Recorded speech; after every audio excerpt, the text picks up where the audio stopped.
This is the Russian Dynamite, Masha Slamovich. Becca here. This is Not America's Sweetheart, Davian. And It's Billy Starks. And the super fly guy, Trayvon Jordan. This is the fly side flyer, Jalen Brandon. Hardcore Princess, Jules Malone. Hi there, this is the Bubblegum Princess, Alexia Nicole. This is the Brazilian Wonder Woman, Christy Jane. This is the baddest black belt, Chennai Kai. This is Kid Bandit. The smash hit Joel Bateman. This is Robin Renegade. Cody Hawk. Brutal Bob Evans. And you are listening to Wrestling with Entertainment, one of my favorite podcasts in the whole wide world. Hello, and welcome to the show. It's Wrestling with Entertainment, the only audio experience on the road today. Reviewing the latest shows from WWE, AEW, New Japan, and everything in between every Saturday, and interviewing all your favorite wrestlers every Tuesday and Wednesday on YouTube and Castbox, sponsored by Rogue Energy and Player One Coffee. I am, of course, your host, that guy, James Shane, alongside the leader of Squad Squad, Kaliko Yacht, who is not here, but who is here, the American Scooter Dust.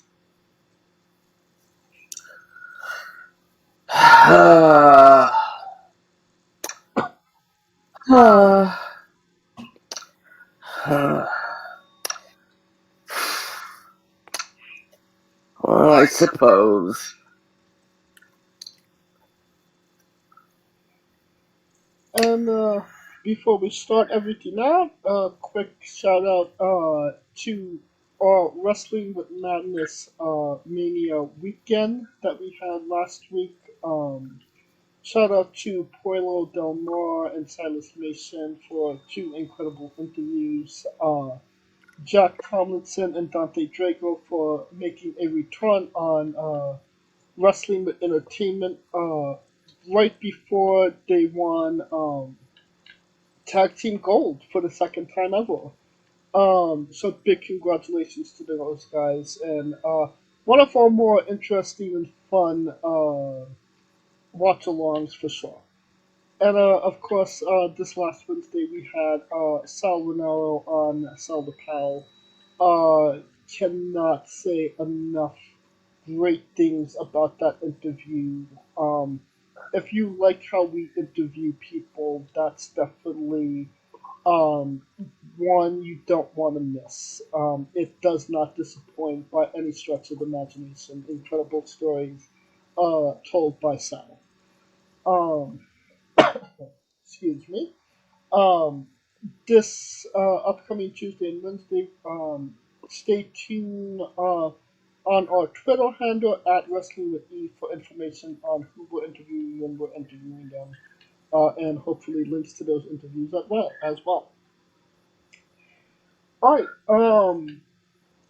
it is not a great day for wrestling, for more reasons than one, but primarily because we lost another great legend this week. Bushwacker Butch has unfortunately passed away. This one really sucks because he was truly a legend in this business. Robert Miller,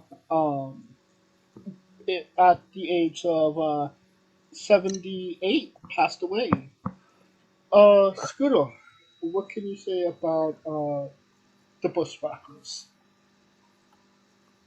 Well, most people know, Butch and Luke as the, quick dancing, walkabout Australian New Zealanders. I'm sorry. Known as the Bushwhackers, who, when they weren't doing the job to most teams, they were licking heads. Mean Chief. No, everybody's head. Anyone's head they could get their hands on, they'd lick. This was pre-Bang, just so you know. Of course, before that, they were known as the Sheep Herders, and they were two of the most hardcore wrestlers on the planet. They were hardcore before hardcore was even a thing. I believe they will manage to even had a group with Johnny Ace as well. Uh, Johnny. Ooh, let's see. Yeah. They were in. The Bushwhackers were inducted by Johnny Ace into the WWE Hall of Fame. I don't have any direct. I don't have any direct reference to them ever actually working together in the ring. Butch did have the shortest record for time spent in the Royal Rumble before it was broken and broken again. I did have the great pleasure of working with Bushwacker Luke when the NYWC brought him in for a one night appearance.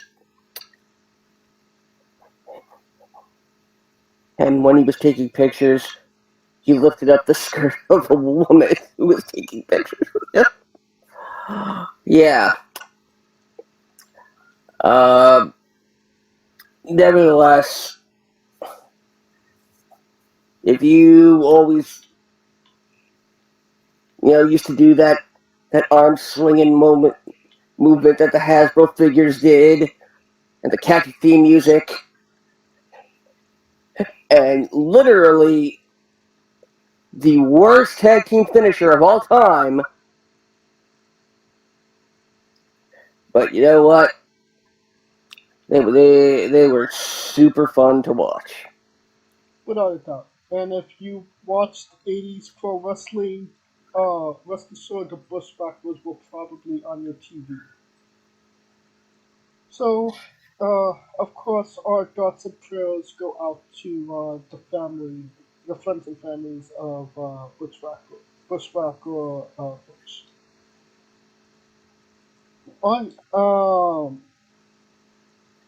Without further ado, we are wrestling with WrestleMania 39.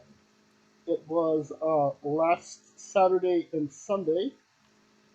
It took place at Sophie Stadium in Englewood, California. Night one attendance was 80,497. Night two was 81,395.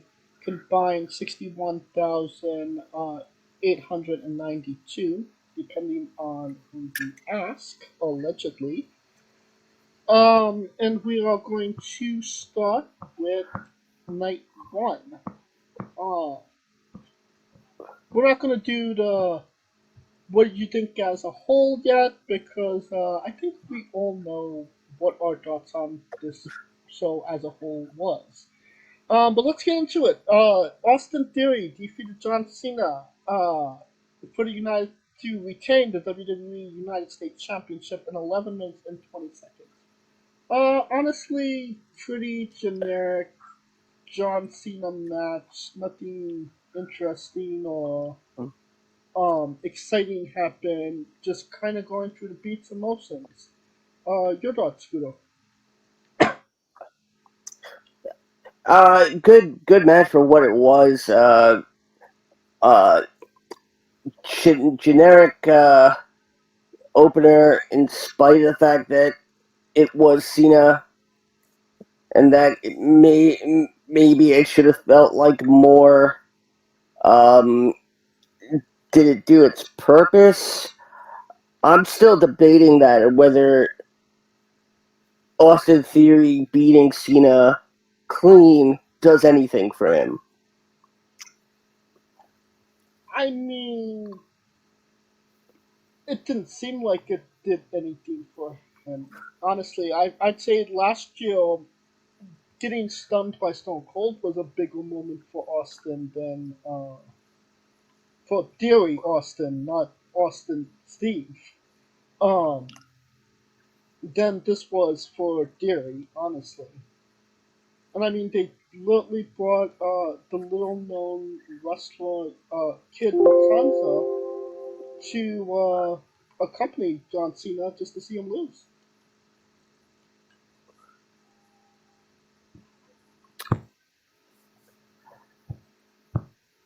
How many stars do you give this match, Scooter? I'll split it right down the middle, 2.5. I couldn't agree more. Alright, the Street Profits defeated Braun Strowman, Rick Lachey, Chad Gable, Otis, and Eric and Ivor with Valhalla in a WrestleMania Showcase Fatal 4-Way Tag Team match in 8 minutes and 30 seconds. And all honestly, this match should have not been as good as it actually was. In 8 minutes, Yep. they literally pulled out all the stops. They got a match that people literally called the P-Break match and have them chant "This is awesome" because it actually was. These guys laid it all out there. Scooter? Yeah. I had my eyes glued to the entirety of this match. And when you can do that with a match that's just designed to get as much talent on the card as possible, then you probably should start paying more attention to that talent. And what does that say about these guys? All of them, not just, the Street Profits, that they were literally just given a spot and they took an opportunity. I mean, the Street Profits, you give them an inch and they'll turn it into a mile. You're not wrong about that.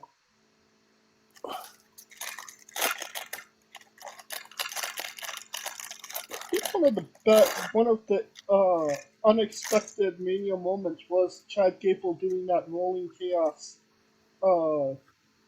German suplex on Braun Strowman. That definitely got a big pop. That woke a lot of people up. Yes, the O'Connor roll German. I call it rolling chaos because Doug Williams. Alright, how many stars do you give this one?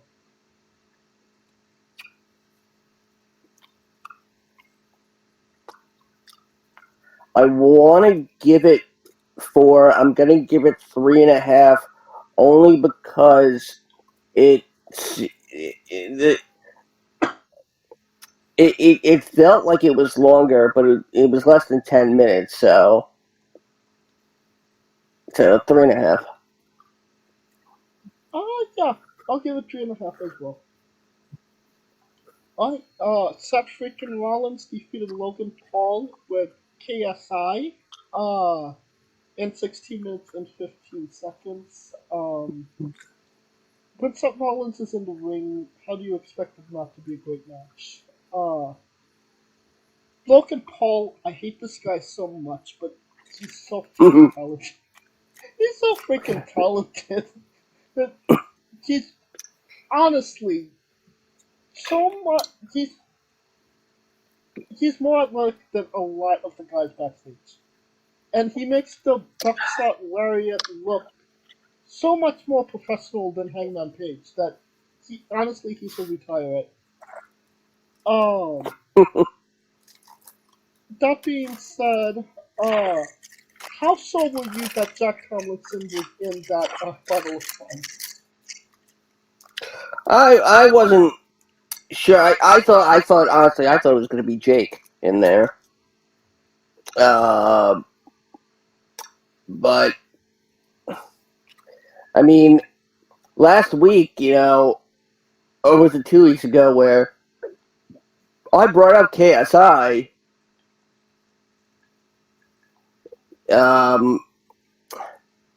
potentially doing something at Mania. So I don't remember that because I don't know who KSI is.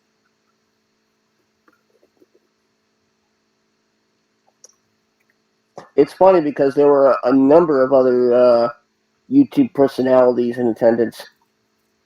And I'm more than sure I had no idea who those people were as well. You'd be correct. Yes.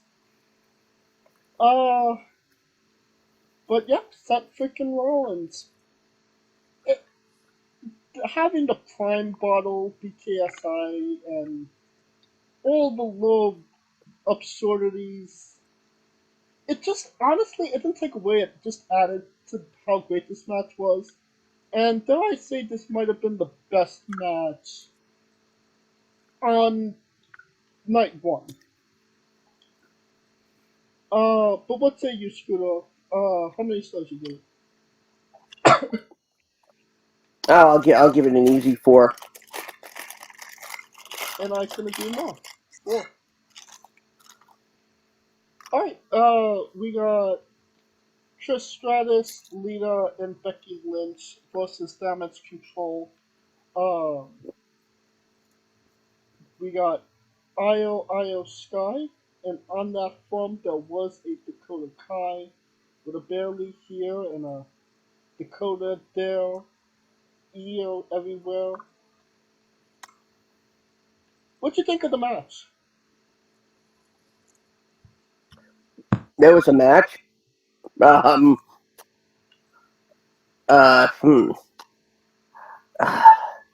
mean, Trish, Lita, and Becky against Damage Control.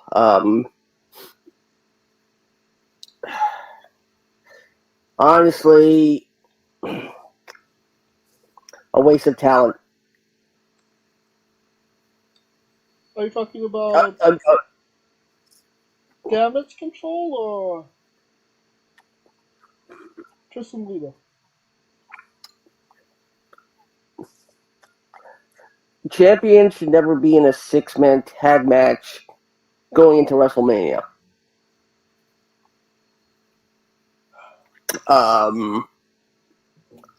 It reduces the value of titles that are already seen as the lowest championships in the company. And yeah. I mean, you got a decent match, but there was no real there was no real storyline to this, and therefore there was no real payoff.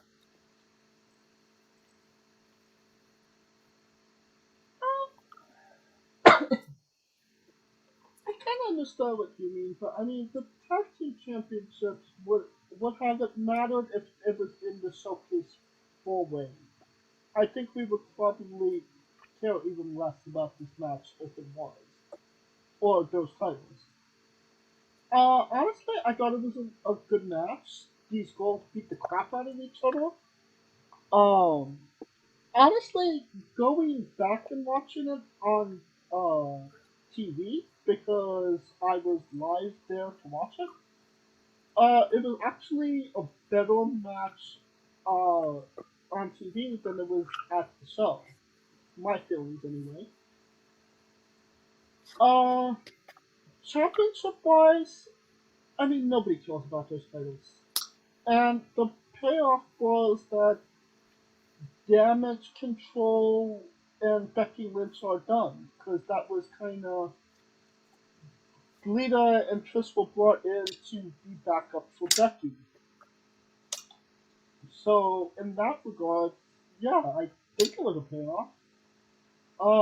And now Lita's probably gonna drop the belts to Liv and Raquel, I guess. Right. Well, I mean, yeah, they've got the defense on Raw, yeah. and there's a bit more to talk about in regards to Raw and SmackDown as we continue on. Right. But yeah, I didn't have any problems with this match. The story was there for me. How many stars do you give this one?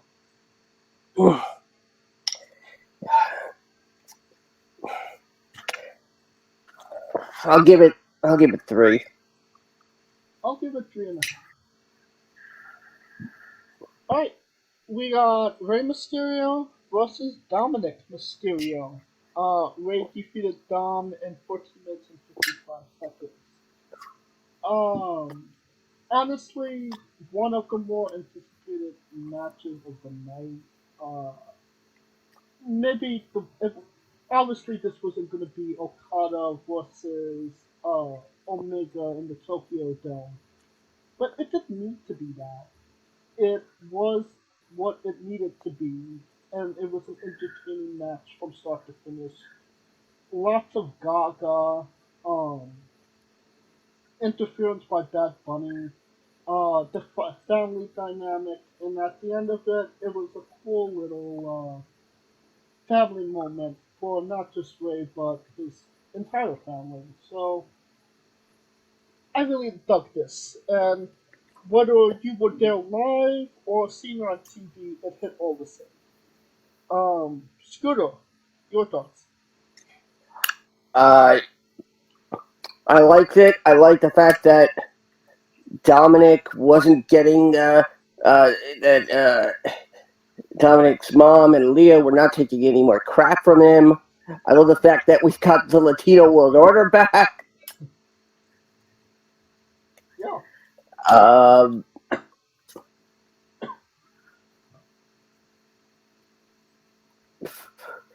I mean, and this time around, it's father beating son, which sounds very wrong.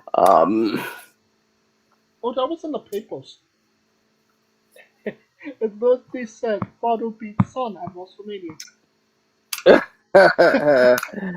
And also, Ray beat Dominic. Exactly.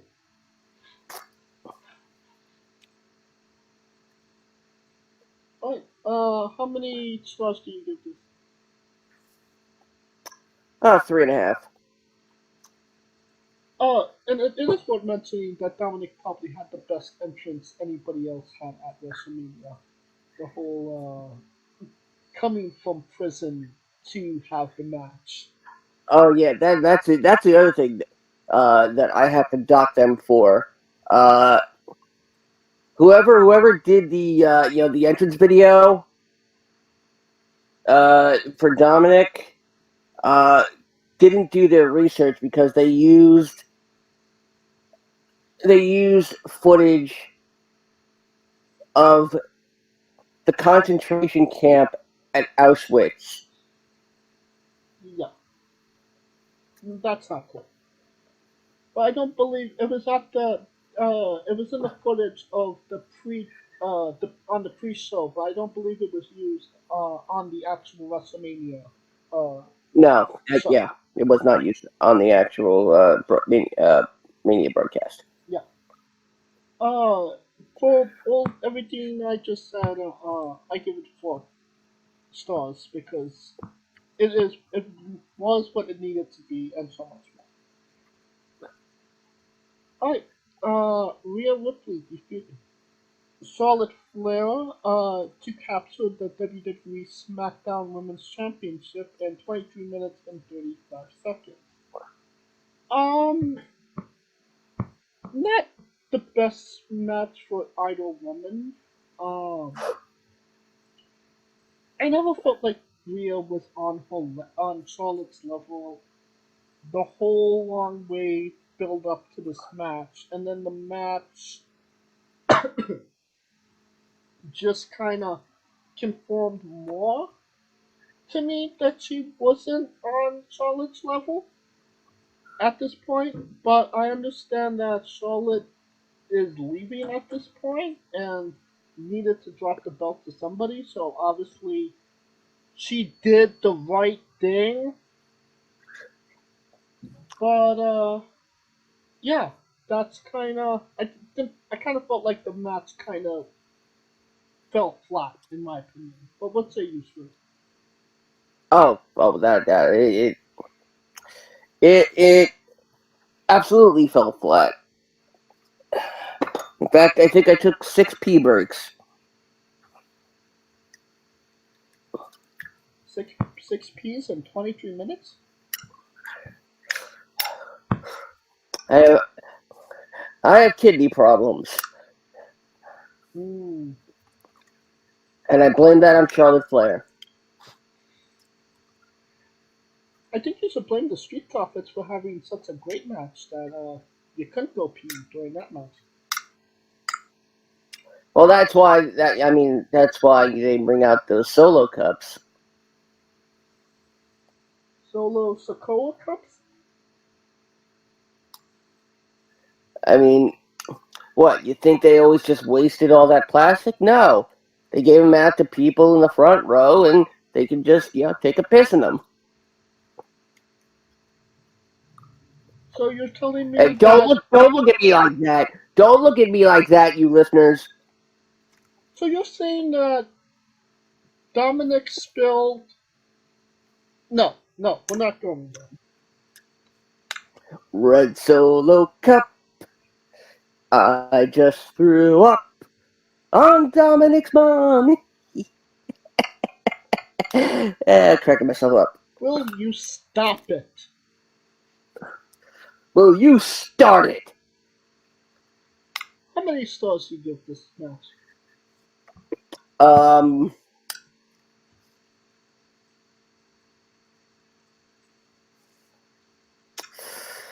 God,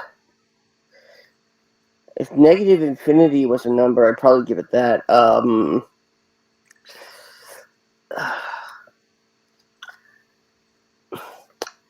2 stars. I give it 3, just because it was a title match, and mainly I give it 3 stars because this wasn't Charlotte versus Ronda Rousey from last year. And Sean from last year wasn't even that good to begin with. It was there was no botches, at least.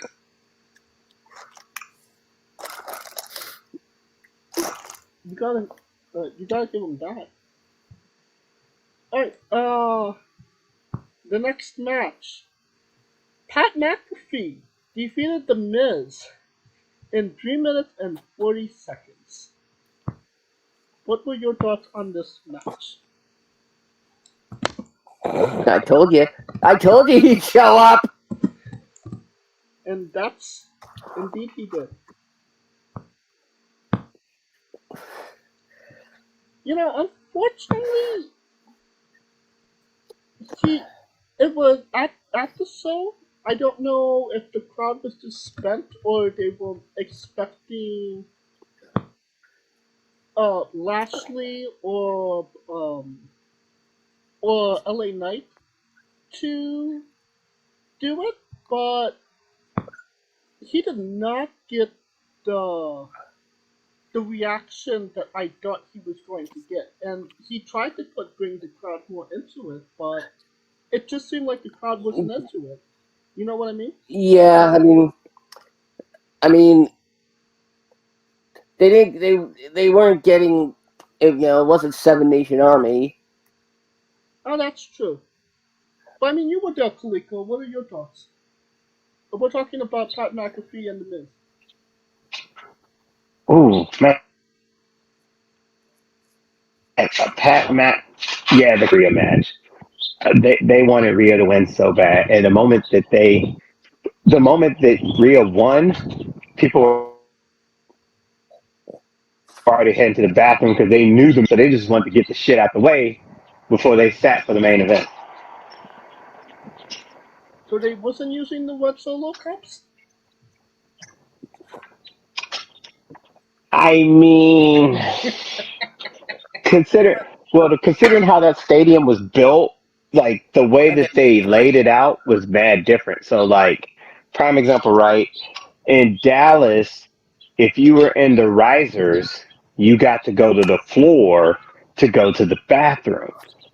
This for some odd reason, LA being LA, they made you go up into the common folk. So that alone is like fuck that. I'd rather get it out the way now. Hey, how many stars do you give Pat If I McAfee? had a motherfucker, How many stars do you give Pat McAfee versus the Miz Scooter? Oh, 10. 10 stars. Um, uh, I will. God, I can't believe I'm saying this. One star. Kaliko? one because when it was placed, where it was placed, that's why. It's not because of Pat. It's because of the unfortunate spot they were in. And I'll be nice here. I'll give it 2 stars because it was Pat McAfee. It was a good little pop, and he literally tried his best to get those people into that match. You're the one who hates Pat McAfee. I love Pat He did McAfee. better. He did better than Shane. That he did. Alright. And that takes us to maybe one of the best video packages of the night for the main event. And yeah, it's really got you in the mood for the match, and it was just, ready for the main event. Great video package, and then a quick word from all sponsors.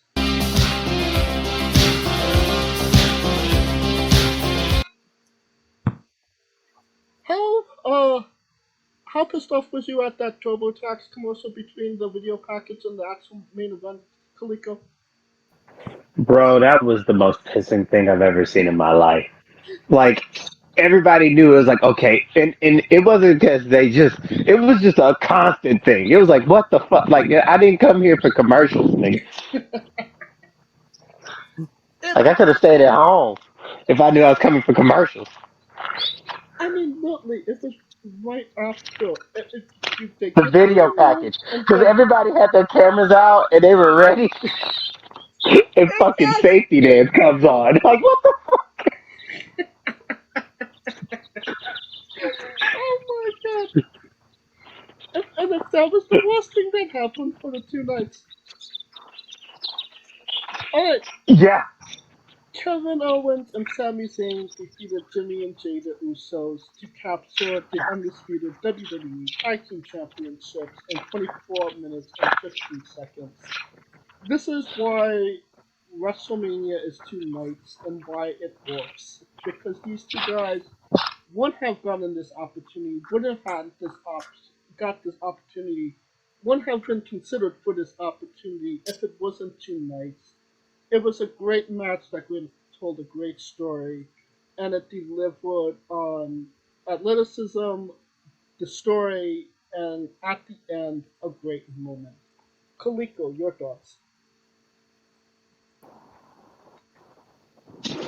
Considering storyline, this might have been the best tag team match I've seen in my life. Because it was personal. That's why it was just Right. personal. It felt like I told you it was. I don't remember a long time ago. I remember I told y'all it was like Pocahontas and John Smith, right?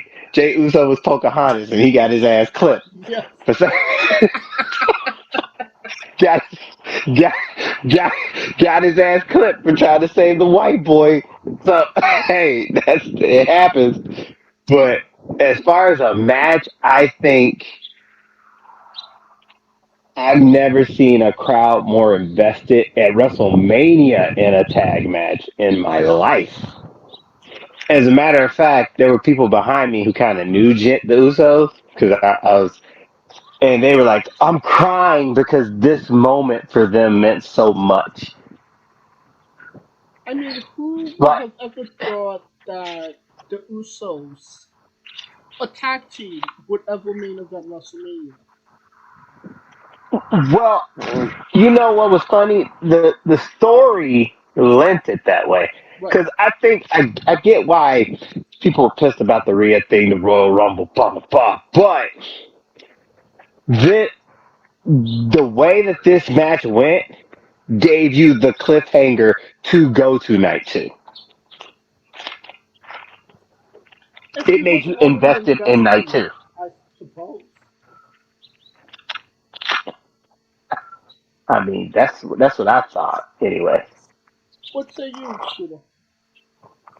Uh, yeah, the best tag team match to main event at WrestleMania since WrestleMania 1.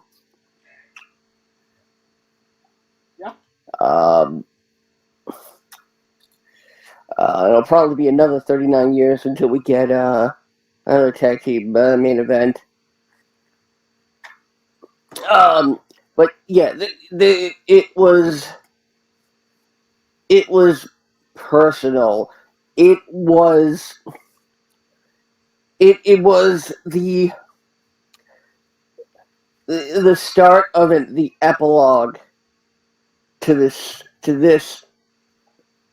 part of the story, and it just delivered on all fronts, because not only was it you know,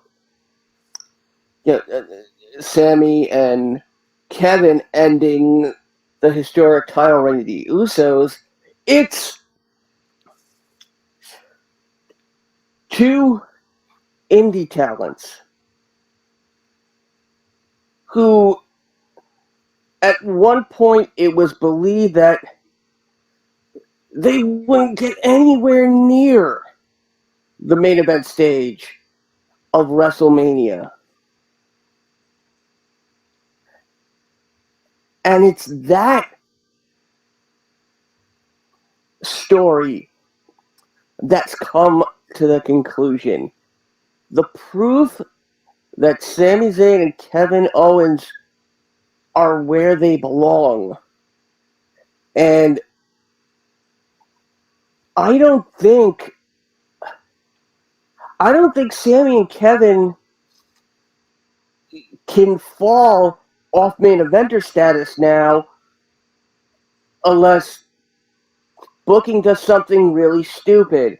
But I'm going to hold those words when we get to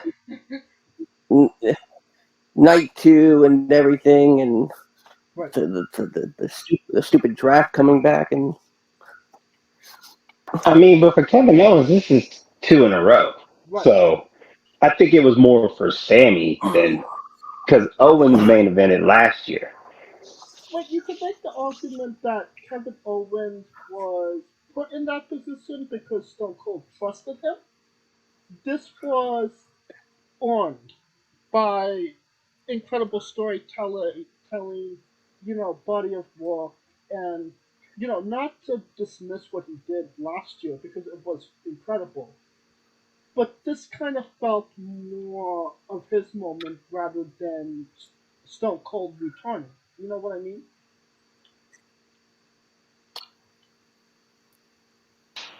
I mean, I get it, but that doesn't change the fact he main evented night one. For 2 years in a row.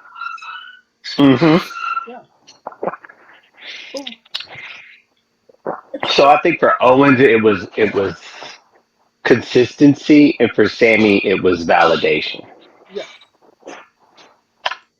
Which is a cool little moment to see, Kevin Owens, because Kevin Owens definitely deserves that spot, and he has. So to see that he got it again is fantastic to see. What does it tell you about the Usos?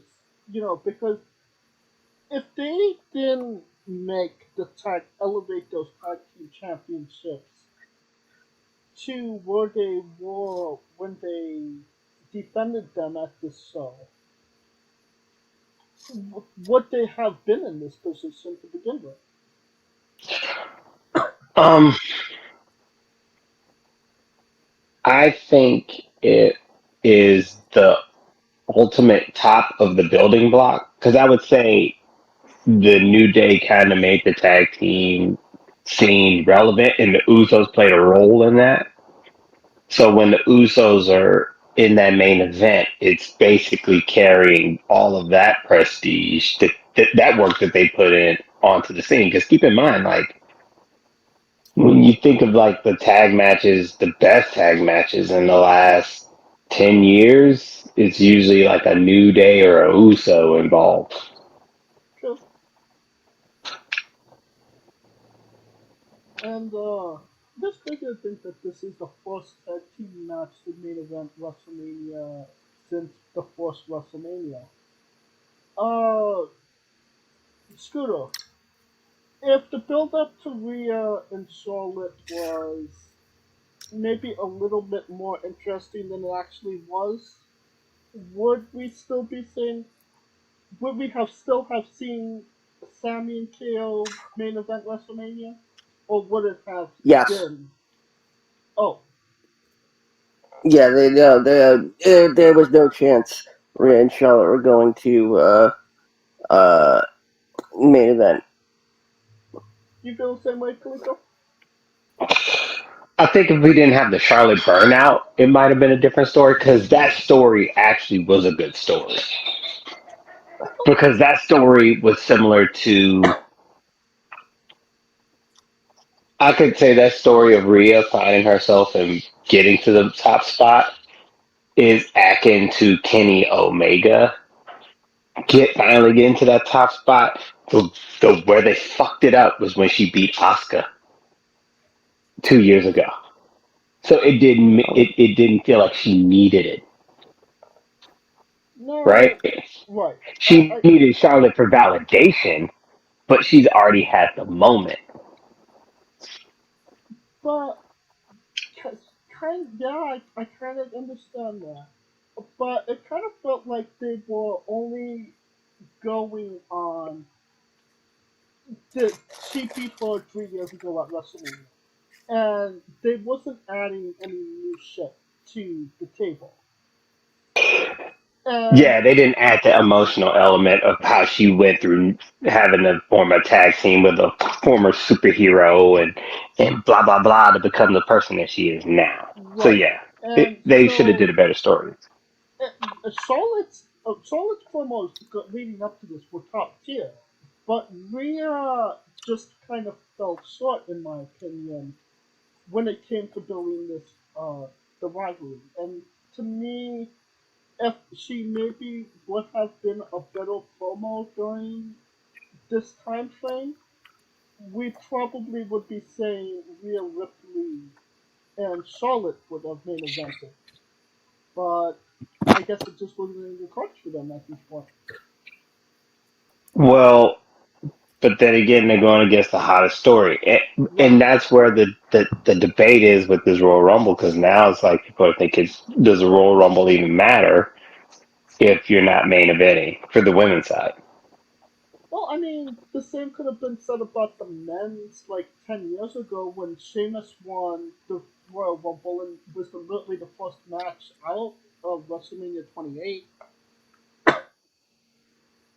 True, but that's like one out of what the last 20, 25, 26. Uh, I mean, we would have to really go into it, but there was a good period of time where whoever won the Royal Rumble didn't main event WrestleMania. I mean, Randy Orton didn't, Sheamus didn't, Nakamura didn't. Nakamura didn't, um, Lesnar did. Seth Rollins didn't. Hold on, Didn't. but Yes, as there's Rollins opened. there's a there is a pattern here That be where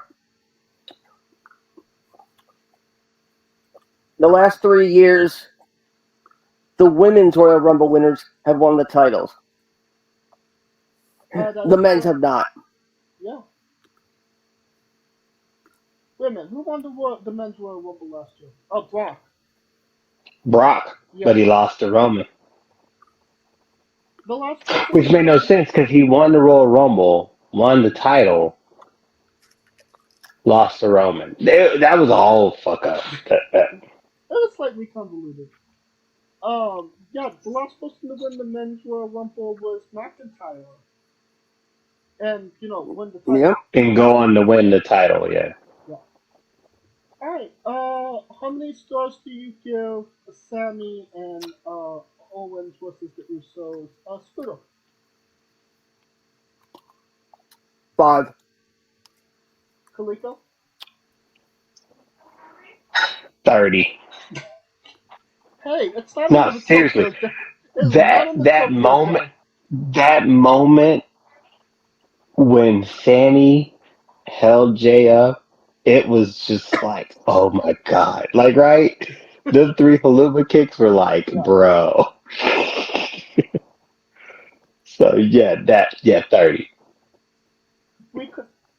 We only do multiple stars if it's in the Tokyo Dome, damn it. But all right. Me personally, uh, everything as a whole, yeah, 5 stars. 5 stars, you know why? Because it was the perfect fucking ending.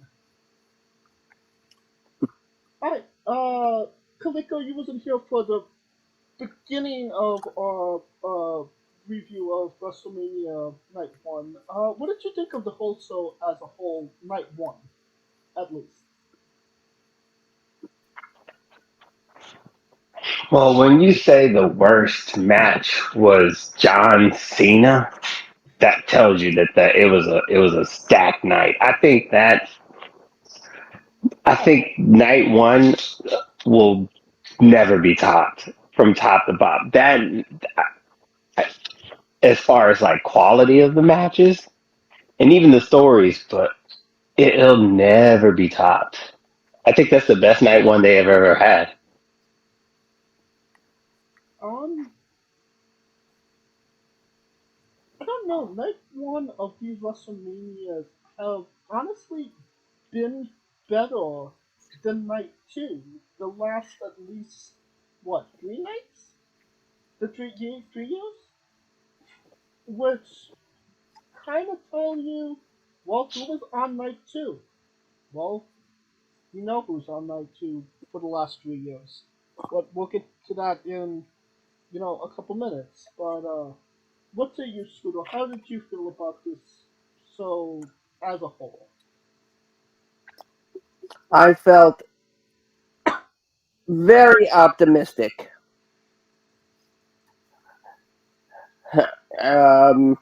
So yeah, thumbs up. I was happy about how the show went as well. Like Kaliko said, top to bottom, those last 3 matches, which was the reason people were at Night 1, were exactly what we wanted, delivered what we needed, and gave us some really cool moments. And uh, dare I say, one of the best matches of the whole week with Seth Rollins and Logan Paul. I definitely give this show a thumbs up. Kaliko, thumbs up, thumbs down, thumbs in the middle. Oh, it's two thumbs. Night one was double thumbs up. Everything was just it was just a perfect vibe, and the crowd was perfect. The only thing I hated was those goddamn commercials. Those goddamn commercials. Oh wait, And this Roman Reigns left the credit Dominic Mysterio might have had the best entrance of night one. Yes. Straight the fuck up. Yeah, straight out of Auschwitz. He literally left Compton and just like rolled his ass up in there, man. The ex-condom. If he had used a condom, he wouldn't have had a condom. God, somebody's been on Reddit as of late. Too much rabbit hole. Alright, before we start night 2, a quick word from our sponsors. TurboTax. You can dance if you want to. You can leave your friends behind. You can dance. You can dance. Everybody look at my pants. You can dance. So, Rogue Energy, the only gaming drink company in the world with 4 unique product lines to suit your task at hand, whether it be juices, shakes, smoothies, and everything else in between. Their low calorie, no sugar energy formula is the perfect alternative to sugar filled canned energy drinks and sodas. Their extreme formula provides the most energy, focus, and sports performance possible. Their hydration line offers focus, ingredients without the added caffeine. Drink it anytime you're thirsty. And their shake formula is so delicious. Who doesn't love a cookies and cream, 0-calorie energy milkshake? First and foremost, they've designed every Rogue product line with performance and effectiveness in mind. It is critical that you look at the nutrition panels of drinks when comparing options. There are countless off-brands out there that are presenting low-quality, poorly dosed formulas that amount to expensive caffeine water. Every formula they produce is designed with optimal levels of high-quality ingredients. Additionally, you won't find a powdered gaming drink brand that dissolves better. No need to have chalky textures in your drink. Their taste profiles are unmatched, specifically designed for gamers, athletes, students, entrepreneurs, people with hectic schedules, individuals with low energy, podcasters who can't shut up, people who are health conscious, and so much more. Great as both a pre-workout and as a coffee energy drink replacement. Specifically designed every Rogue product line to be the best gaming drink on the planet. Rogue Energy, more focus, more wins. use promo code WrestlingWithE for 10% off your next purchase. And we are wrestling with WrestleMania 39 Night 2. We're not going to say what we said about the show as a whole because we know what that is, and we're just going to get into the matches. Night 1 was started out with Night 2. Match 1 was Brock Lesnar defeating Omos in 4 minutes and 55 seconds. Better opener than John Cena and Theory by a long shot, in my opinion. I don't think I've ever seen Brock Lesnar sell for anybody, so that was an interesting thing. And honestly, I just enjoyed the match. It was fun. It was a Brock Lesnar, I'm going to kill you, and he killed him type match. What say you, Kaliko?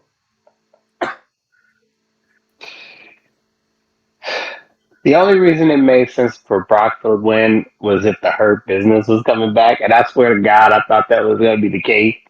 Like Lashley coming out to whoop that ass, and you know what I mean. But it really went nowhere because Omos doesn't gain anything by losing to Brock. He just becomes another. He's another victim.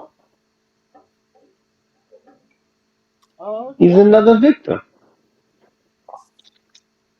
I mean, who in the last 5 years has Brock Lesnar who benefited from wrestling Brock Lesnar?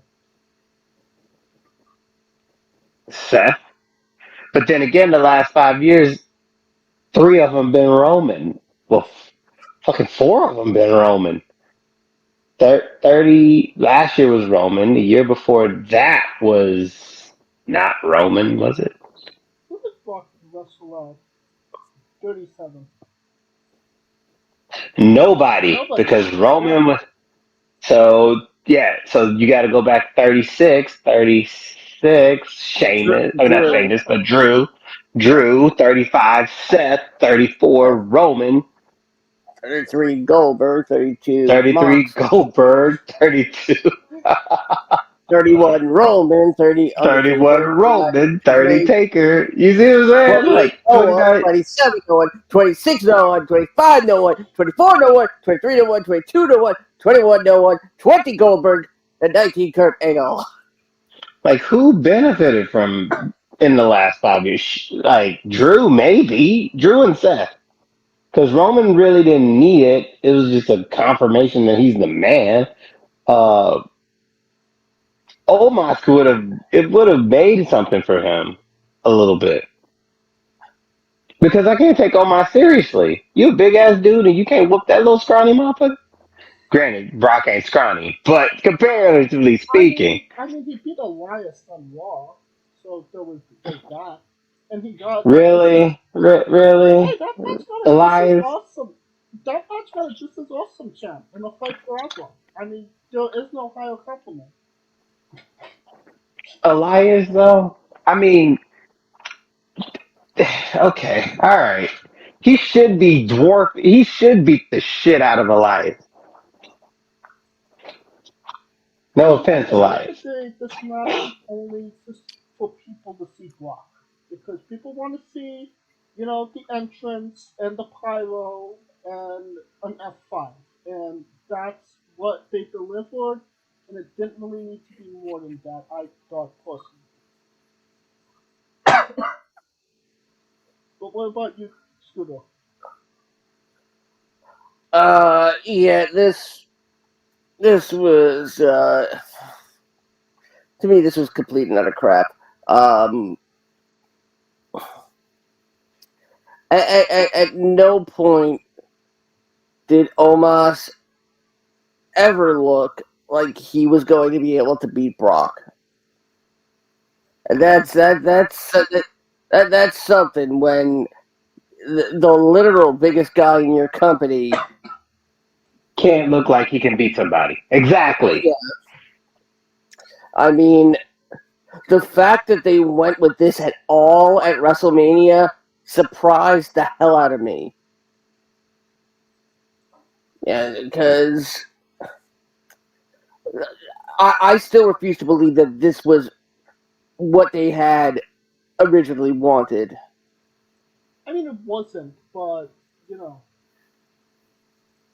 We were all expecting, the a third and final, Lesnar and Lashley match, and maybe next year, since there are too many matches in a year in advance at this point. How many stars do you give this, Scooter?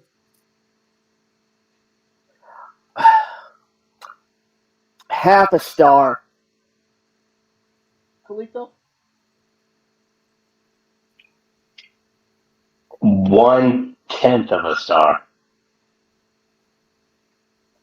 I give it. I give it 2.5 stars. I liked it.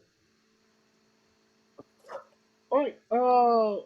Maybe you liked it. Maybe you didn't like it.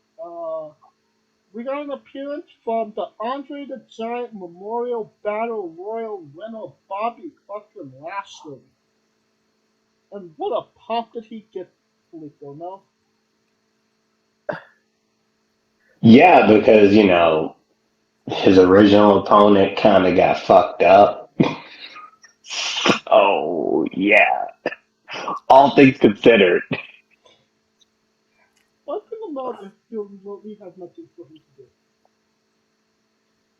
I mean, at least with the Brock Lesnar match, you could say he was in gear, he fucked some people up.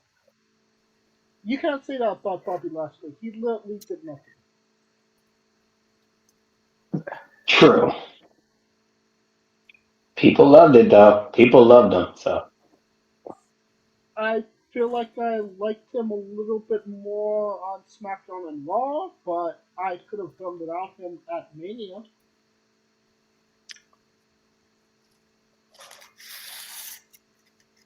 Alright, I mean, depending it's on tricky.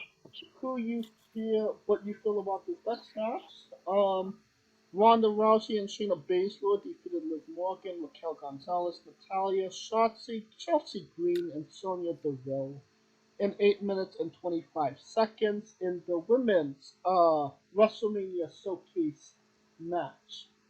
One might say that this match was 8 minutes too long and was absolutely the opposite of the men's.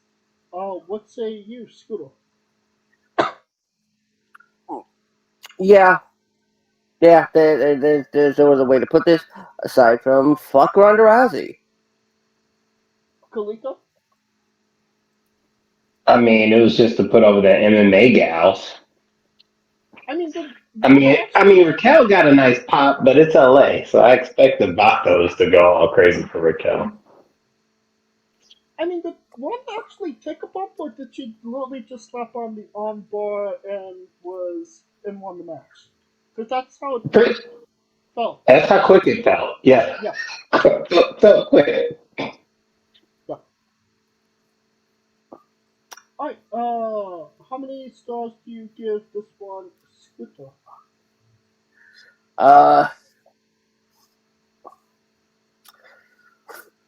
4/5 of a star. And Kaliko? I'll give it one because, Natalia, unsung hero. Unsung hero, baby. Just unsung. Unfucking sung. And I'm going to be nice and just give it 1 star. And that's me being nice, is 1 star. I don't think we need to be nice to this next match. Don't call me Walter Gunter Starks defeated Sheamus and Drew McIntyre, the Bang Bros, in a triple threat match to retain his Intercontinental Championship in 16 minutes and 40 seconds. Without a doubt, probably the best match, night 1, night 2, definitely night 2. These guys absolutely murdered each other. And they had the crowd eating from the palm of their hand from the minute the bell rang to the last pinfall, and even afterwards. Uh, just a great moment for Gunther before he goes into that good night. Kaliko, your thoughts on the match? Definitely the most, besides the ladder match, it's probably not the ladder match, the Hell in a Cell. This was probably the most physical non-weapon match because they were putting it on it. And when you're ringside and you hear that shit, it was like, you got a little kid and he hears it, he's like, what the hell is that? He sounded like gunshots, like with those chops. And it was just like, yeah. So to me, this match, yes, definitely up there for best match. And definitely best match night too. Scooter?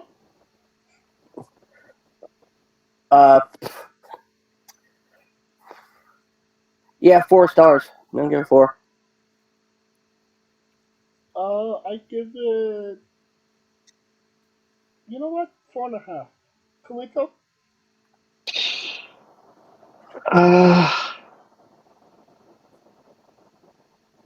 Fuck it, 5 because it was physical. It's what 3 big motherfuckers. That match should have been what Brock and Omos was. You have to pay Brock extra for that. Um, Quick little tidbit for anybody that wasn't there after the match, during the commercial break, Sheamus and Drew McIntyre hugged after the match and to the crowd's delight and left together. So those Banger Bros are banging together once again. Would this have been Drew McIntyre's match to win if his contract was up and he hasn't re-signed? Scooter? I'm sorry, say that again. I was staring at titties. Drew McIntyre, was this his match to win if he would have re-signed with WWE, but his contract status is kind of up in the air at the moment. No. This was. They kept making it seem like it was Sheamus's match to win, and this I think is one part of a bigger puzzle in regards to the main event. Because I think what everyone was thinking was Sheamus will get it, and then Gunther could be free for a title match at Backlash. Right. Well, we'll leave that there for a moment. Bianca Belair defeated Asuka to retain her Raw Women's Championship in 16 minutes and 5 seconds. Good match, physical match. Wrong person won. Kaliko, your thoughts? Which match? No, I'm just kidding. But no. So I was sitting with some people, and it. Here's the problem that match caused. The dilemma that match caused, because Bianca is popular, very popular, like probably the biggest African American star, popular wrestler in that company. Popular. Does that make sense? Right. Like everybody who's black is rocking with her. It's no question. The problem is that it's against Asuka, who is also popular, and I thought Asuka is now in this curse where she's 0-5. She's a little frustrated behind it. And this is where that dilemma comes in. It's two dilemmas. There's a dilemma of, is there an overcorrection on Bianca because of what happened at SummerSlam 3 years ago? And then we have this other dilemma of, does WrestleMania wins really matter? You see what I'm saying? Because now Asuka's 0-5 and everybody's like, what the fuck? Right. But the aforementioned Sasha Banks has a losing record. We say it don't matter because she's putting out bangers. So now the wrestling community is in this limbo of like, what does it matter? Does it matter that she gets the win, or does it matter that she has a hell of a match, right? But I mean, when Bianca you both have one victory at Mania, and I think it does matter. With Asuka, she's 0-5. I think of her 5 losses, she lost to Charlotte, Bianca, Rhea, which is the one that she should have won. Yeah. If there was one, like people are saying that she should have won this one, I can see their point. But if there was one for damn sure she should have won, was the one against Rhea Ripley, because there was no goddamn way Rhea should have won that match. No. Maybe So right after Mania, but not at Mania. yeah, not at Mania. So now it's just a matter of what do we care as people, because to me, Asuka's a steady hand. She's gonna be frustrated, obviously. I would too. 0-5 at WrestleMania, especially in LA, which I mean, LA has a huge Asian demographic, but is also a huge African American demographic, and you had the whole cheerleading thing with the lead dancer's mom dying the day of, and she still continue. You see what I'm saying? It's a lot there. Yeah, you didn't hear that? No. So then the girls, the girls that were dancing, right? Yeah. And the one that stood out the most, the lead girl, Yeah. her mother died the morning of. Wow. So you had that. You had all that running around in the back. You see what I'm saying? So it was kind of like, You know what I mean? And Triple H talked about that after the show, and then it just became this wild viral thing on Twitter. So, I mean, there's layers to that, and just kind of got to unpack it piece by piece. I feel like that match or that matchup is going to be a case study for the women's division because some people feel like it's an overcorrection of Bianca from 2 years ago. Because remember, when she lost in 15 seconds, people were pissed, Yeah, but I still mad feel pissed, like they're over that. no, beyond pissed. And then she got the get back, and now she's in the middle of being a dominant fighting champion, and it's just getting to the point where I expect Asuka to beat her. I expect it to happen because there's no way she's holding that title for another year. What say you, Scooter? I mean, we're seeing the birth of the curse of Asuka. And then, we're going to start seeing, is this the year that Asuka's finally going to win at WrestleMania? So you think The that's gonna make it a inverse thing? Undertaker. I would not be surprised.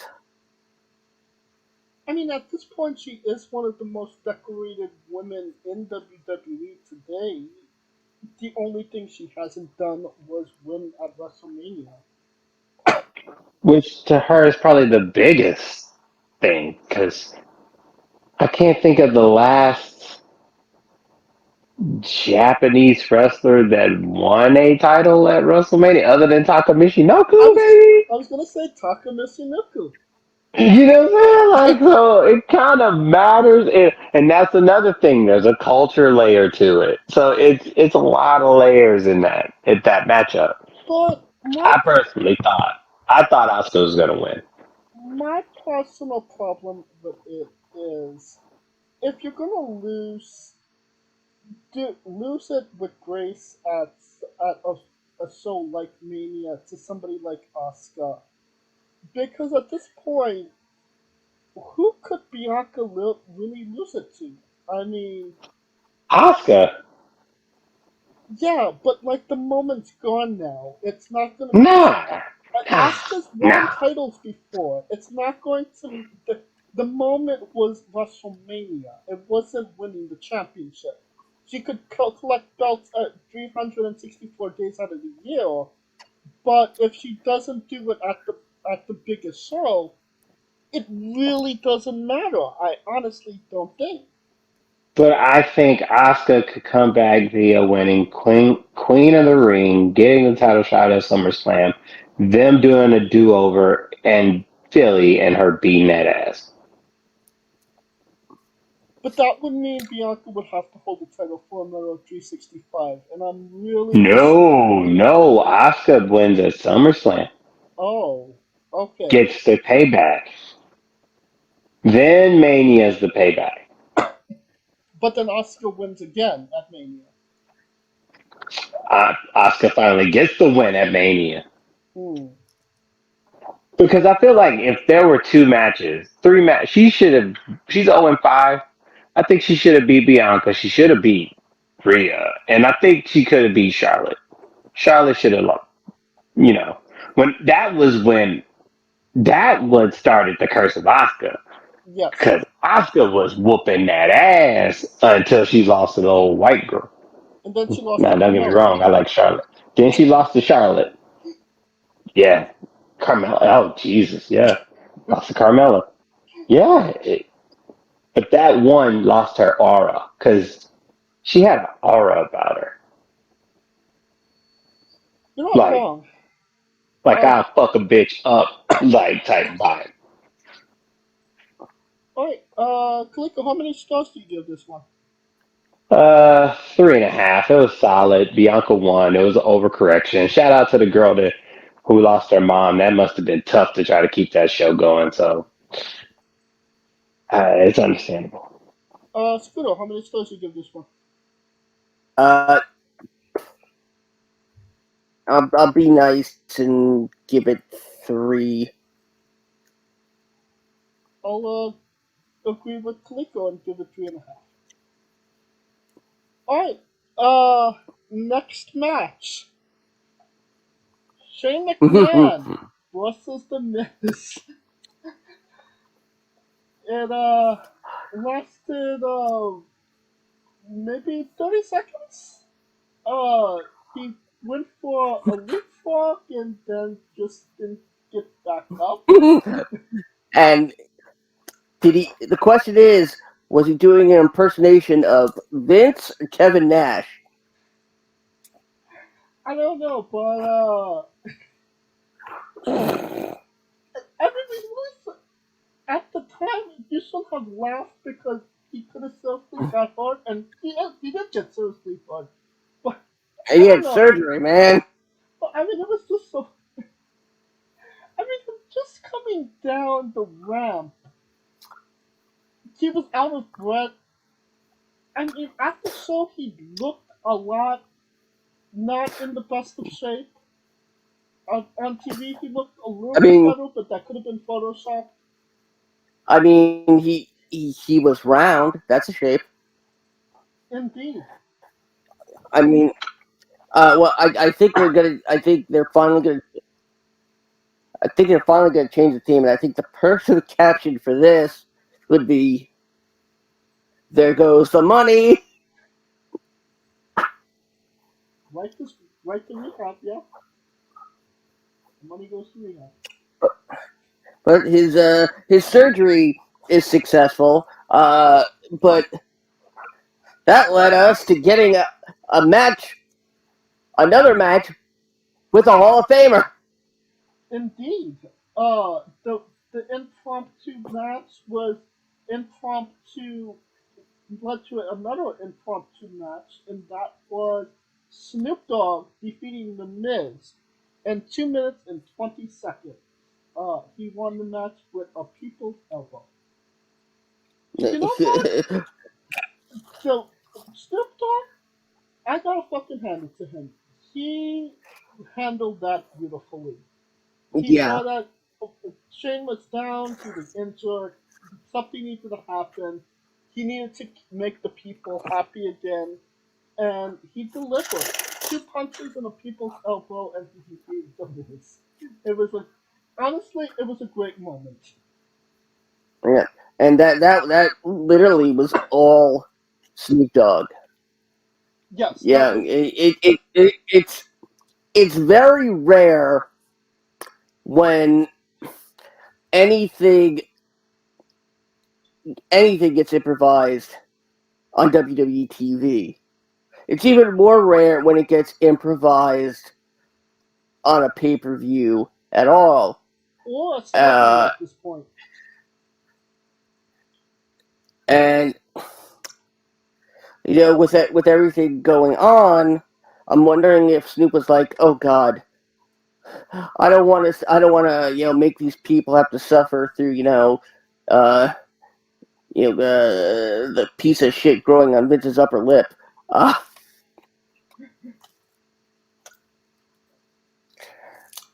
Can I add that was the most granddaddy people elbow I've ever seen in my life? That looked like my granddad tried to do the people's elbow. So shout out to the business selling that shit because there was no fucking way. Oh, that was called the Straight Outta Compton. Oh God, gin and juice up in here. How many stars do you give this, Luca? 3 just because Snoop Dogg improvised. Scooter? I give it a Brazilian stars. I give this 5 stars. This was 5? It was impromptu perfect. 5 though? Worth 5? Worth 5 for him hit him with the mic and going, "You gonna fuck this up, cuz?" It was like a scene out of Baby Boy. I thought it was all perfect. I loved it. You gonna the fuck match him of the up, millennium. Fuck him up, cuz? You get the homo like that, cuz? Like it was Miz's fault. That Shane blew a quad. That's what I was like. Miz didn't do shit. That's the Wait, first wait, time. wait, Mrs. Paul, the one who makes the fish sticks? So, but I mean, Did you mean to say Logan Paul? But the Miz never touched him. The Miz never touched him. It's hilarious. Somebody that did get touched was the Demon Finn Balor as he lost to Edge in a Hell in a Cell match that lasted 18 minutes and 10 seconds. I mean the hype for this match was fantastic. Everybody was ready for this match, and the video package was incredible. And then we got it. Wet fart in a dustbin. Yeah. Russell Crowe, Exorcist. Yes, more commercials. So it's WrestleMania. It was WrestleMania. Yes. Then the entrances were the absolute shits, which in a good way. I mean, what did it say on the screen behind Edge? Brood Edge? Yes. He's brooding. What? Like, what the fuck was that supposed to mean? You know, I actually heard that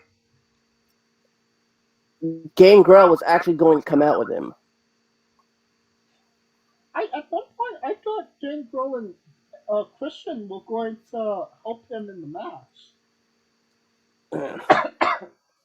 You know, it's you know that it's bad. It's kind of bad when you could say there's been,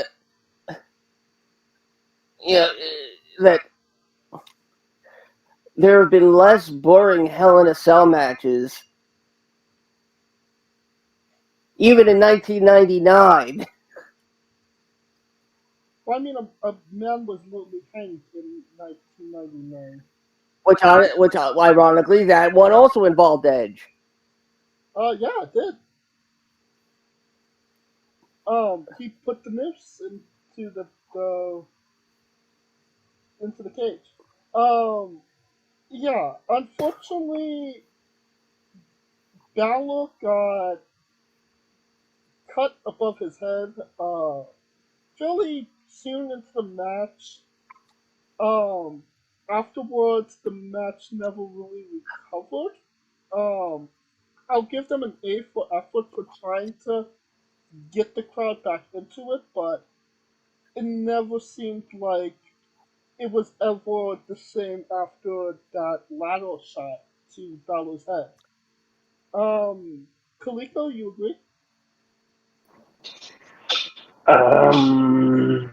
Nah, I think the coup de grace spot was good. I mean, they gave it an effort. To me, they got back on track, but maybe not to that level. So, I mean, I get the point though. But to me, it didn't lose from the match itself. Although I thought Ben should have won, but I mean, what's the thing about Finn Balor that he gets these big moments, and these big moments he kind of falls flat with them. I mean, the last time he got a big moment like this was when he won the Universal Championship, and injury got the better of him that night as well. Do you kind of feel that way, or am I just maybe being too hard on Finn Balor? For anybody that wants to answer.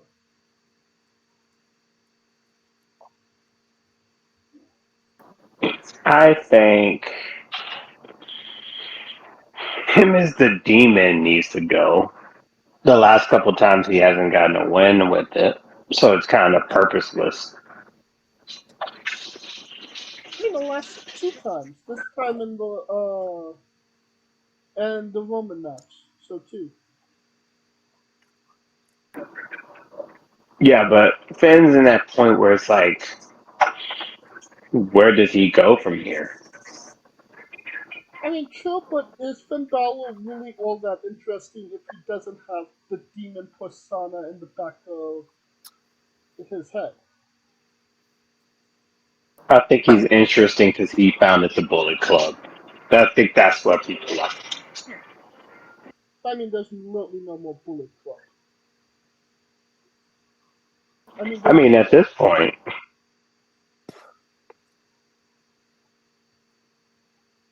Alright, Scooter, how many stars do you give this one? I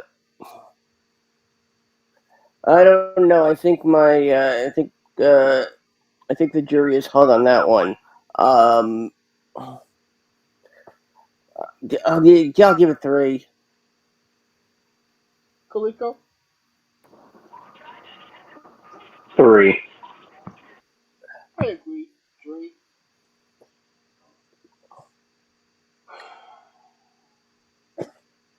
Here we go. The main event, the last match, the match everybody wants to talk about. Roman Reigns defeated Cody Rhodes to retain the undisputed Universal WWE World Heavyweight Intercontinental United States Championship in 34 minutes and 35 seconds. I could make the argument that the setup for this match was 1000% perfect, that the match was as complete as it could be. It had all of the beats and everything it needed to have and needed to be, and maybe a little bit more. And they had those people on the edge of their seats hanging from the rafters, ready to see a new world champion, and it was everything that people should have expected it to be. And then the last 10 seconds of the match literally fucked all of that up. And it's probably going to be considered one of the worst finishes of WrestleMania of all time. But what say you, Scooter?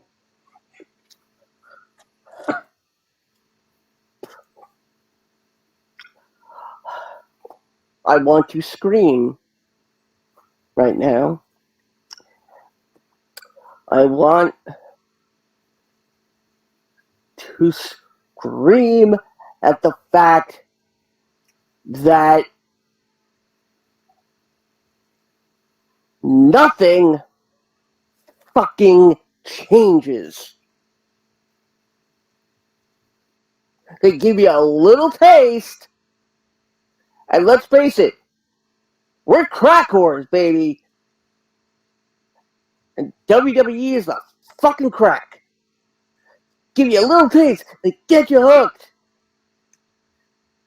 And now, when you think you're gonna get that ultimate high, nope. No, you gotta suck a couple more dudes off in a men's bathhouse in Cedar Rapids.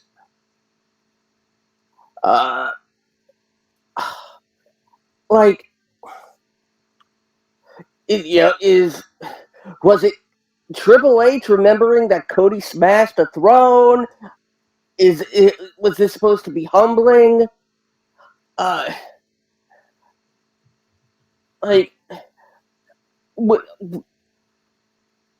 don't see the reason why Roman has to go to 1,000 days when he barely defends it at all anymore.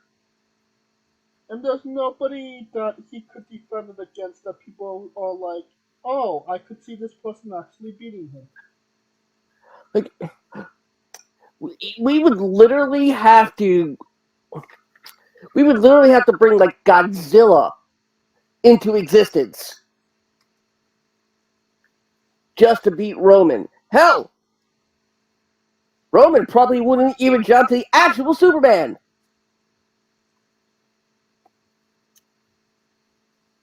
There's only one thing that defeats Roman Reigns,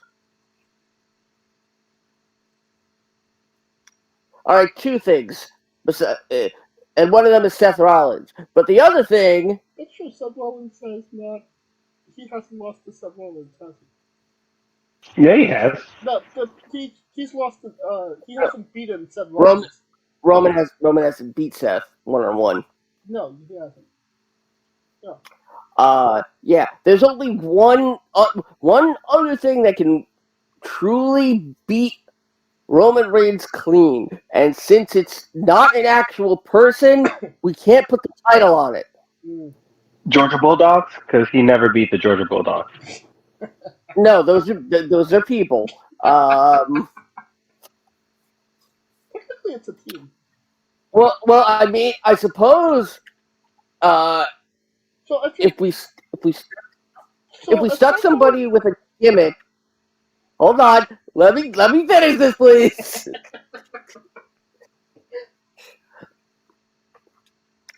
We see the arrival of a man named, the last name, Kimia. First name Luke. Louis Kimia. Everybody calls he Lou. Will you stop it? Okay, tell me I'm wrong. I mean, if Seth Rollins joins the Georgia Bulldogs, then he's sure to win the Universal Championship, right? I mean, damn right. Well, you're partial. I mean,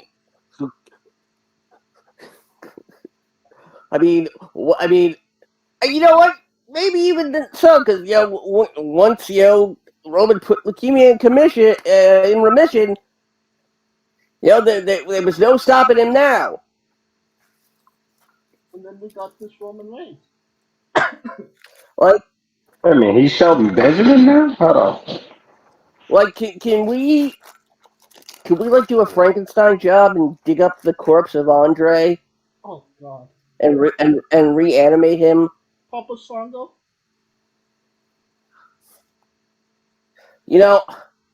I've never wanted anybody to get hit by a car, but I would not be upset if that happened to Roman. Well, he's not bald and he doesn't have a goatee, Scooter, so that's not happening. Oh, Kaliko, your thoughts on the match?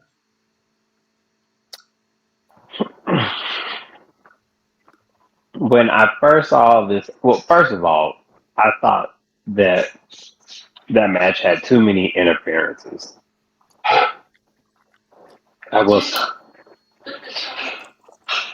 Secondly, I first thought I was like, why would he win? And then what happened the next day, I was like, now I know why he won. So that's why. But it was still a solid match here and there. I think a Rhodes is always better with the chase. It always seems to happen that way. Right. I see Cody getting his comeuppance in the next couple of months. And then we'll go from there. Because what's going to happen is Roman's going to have to drop it. He's going to have to drop one of these. They got to figure one, there's a dilemma. They got to figure out a way. Either they're usurping those titles and making a new title or splitting them off. So when is that going to happen is the biggest question.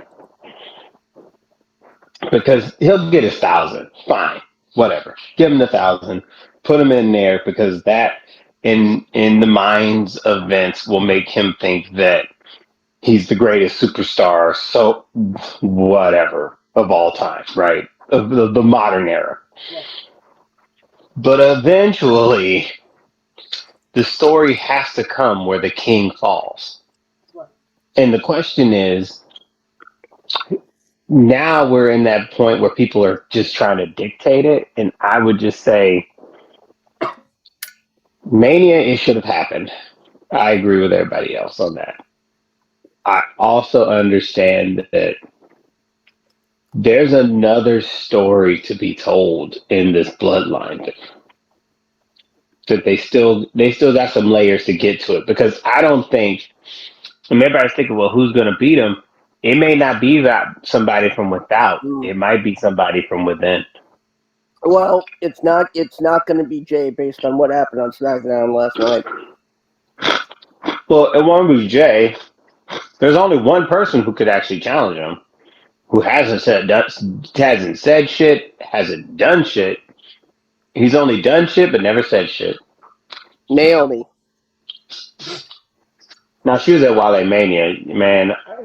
Bless her heart. Anyway, um, Wow, she got a bless your heart. uh, yeah. Was our girl But Gigi there at least? you say what? Was our girl Gigi at Wally Mania? Oh no, no. LA Knight was there though. He got his bad man. He's that chick. He was bad. But anyway, there was a baby at Wale Mania. That's a whole nother. But but but for the record, I think Cody's gonna get it, and this just makes people more invested in it. The silver lining, people will be more invested in seeing Roman lose. Now the question is, do they care more about him losing to Cody, or do they just care more about him losing? Period. And those are two different emotions. Right. Yeah. I feel I also have to bring this up.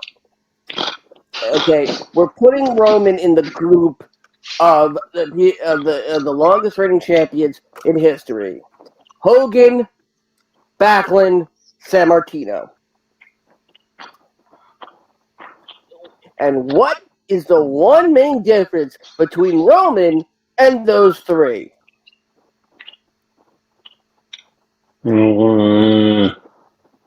They actually defended the title. That they were faces.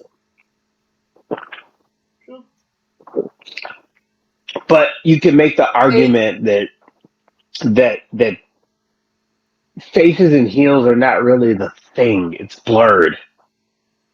To me, it's like The Walking Dead. It's not like not every good person is doing good and not every bad person is doing bad. It's a blur. It's a between the lines, and people are going to stick with who they feel was between the lines. Because as much as there was people pissed about about Cody losing, there was just as much as people who were fucking stoked that Roman won. And people love dominance. As much as we don't say that, people love dominance. Like, trust me, San Diego State made the national title game, putting it in context of sports. But everybody was rooting for the little nigga to win, but eventually Big Boy shows up and just waxes him. And that happens. But I think Cody coming back winning the Rumble, even though him winning the Rumble and finishing that doesn't finish the complete story because I felt like the injury took away his build up to becoming that guy. Does that make sense? Right. Well, Because the Royal Rumble kind of was like a hot shot to him. WrestleMania is supposed to be the end of the line. It's no matter what happens in the year, the good guy wins at WrestleMania, and you end the show on a high note with the good guy on top. It's always been that way. And what they did with Cody and Roman, if it was literally any other pay-per-view, if it was Backlash, if it was SummerSlam, if it was Survivor Series, if it was Royal Rumble, yeah, do that shit. It's fine. I you want it'll progress the story. It'll get you to WrestleMania. When you at the biggest show of the year, you don't do shit like that. You give the people what they want. You give them the good guy, and even the people that weren't rooting for Cody, primarily a good majority of that crowd was all for Cody winning that title, and you just don't do that. Okay, so the last 2 years at WrestleMania, Roman won. Okay, well, it was about, well, who did he wrestle? Brock Lesnar. Okay, well, Brock's a tweener. You either like him or you don't. It's fine. And there was really nobody viable to wrestle him anyway, Roman. The year before that, he beat Edge and Daniel Bryan. Okay, well, he was in the midst of that title run, and they wanted to give him. At that point, Roman didn't have his big WrestleMania moment, where he ended WrestleMania as champion. They gave him that moment, but this was really the time where he needed to lose the title, and you're at the point where it's not I want to see who's going to beat Roman for that title. It's I don't care, and I'm going to miss it because I don't care anymore because you're not going to give me what I expect. You're just going to squeeze me for another 6 months to get my money. Now, here's the question. I pose two questions to that. My first question is, and this is to both of you guys, would it have mattered if Roman wasn't holding both titles? Would if Roman was only holding one of those two titles for that long, would it have mattered? Because I think that's where the holdup is, right? Right. I think that's one of the major gripes. So my question, that's the question I posed. Would it have mattered if it was just one title he's holding that long and not the other? Yes, I would agree with that because okay, Roman's on SmackDown. He has one belt for 1,000 days. Who the fuck cares? But this other title, okay, well, it's getting passed around. People get it. Some people don't. Whatever. You know what I mean? But What about you, Scooter? I also think this has a lot to do with okay. Solo gets caught. Solo gets thrown out. But yet Solo comes back and costs the match. If the referee, could throw Solo out, why couldn't he have restarted the match when he saw Solo appear again? That does not make any sense story-wise. And no one. I agree with that. That and the fact that no one is addressing the fact that Roman is barely squeaking by. And that was my other point. That's the other point that I'm making because each match, if you noticed it, he's not really looking as dominant as he was in the beginning. No, right. I mean, he came really close to losing to Drew back in September. He came close losing to Seth at the Rumble. I mean, you could make the argument Seth beat him at the Rumble last year. Seth did beat him at the Rumble. Roman did. That's Seth won by disqualification. yeah, and that's where I'm thinking, okay, and this is where I ask, does it matter who beats Roman? Because you said you're at the point that you don't care. So would you care more if Cody did it, or would you care more if Seth did it? And those are things you got to ask yourself because that takes away Cody entirely. That means you don't care. If you don't care that he loses, then it wouldn't even matter if Cody got that moment anyway, because it didn't matter to you because you cared more about Roman losing than Cody winning. I cared about Cody winning in that moment. I wanted Cody to win.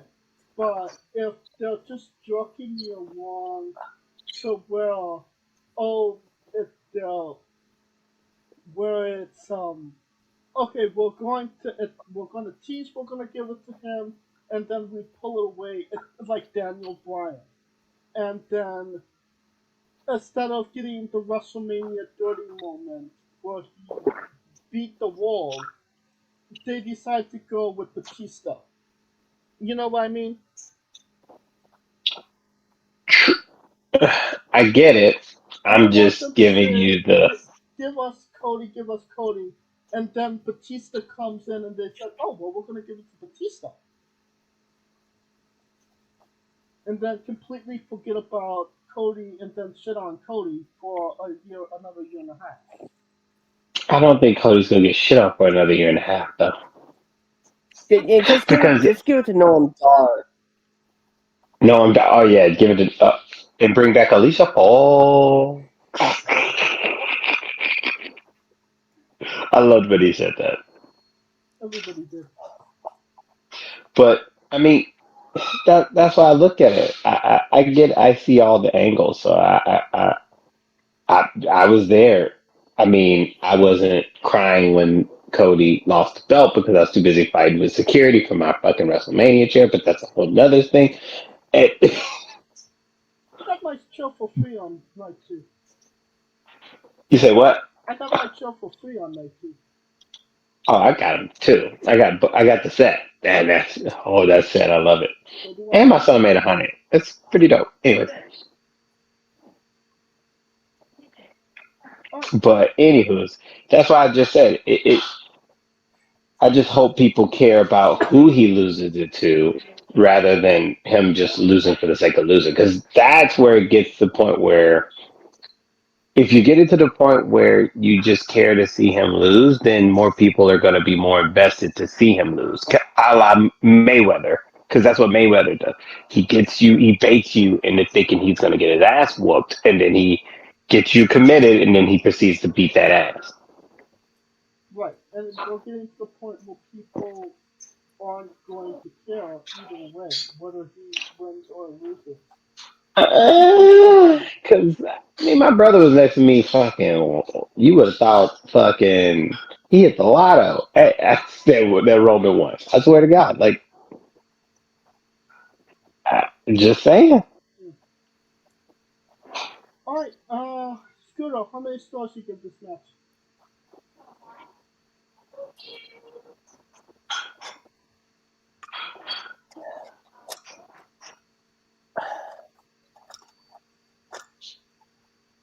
I wanted to give it 5. I'm taking off half a star for it disappointing me and half a star for the bullshit ending. 4 stars. Kalika? 4.5 because it was too many interferences. I give it Too many. I give it 4 stars. Alright, night 2. Not nearly as good as night 1, I would say, just because of injuries. Because night one was a banger. There was no way they were. Yeah. Just call it a spade. Wasn't no goddamn way they were. Make it. Well, Anyway. Scooter, thumbs up, thumbs down, thumbs in the middle.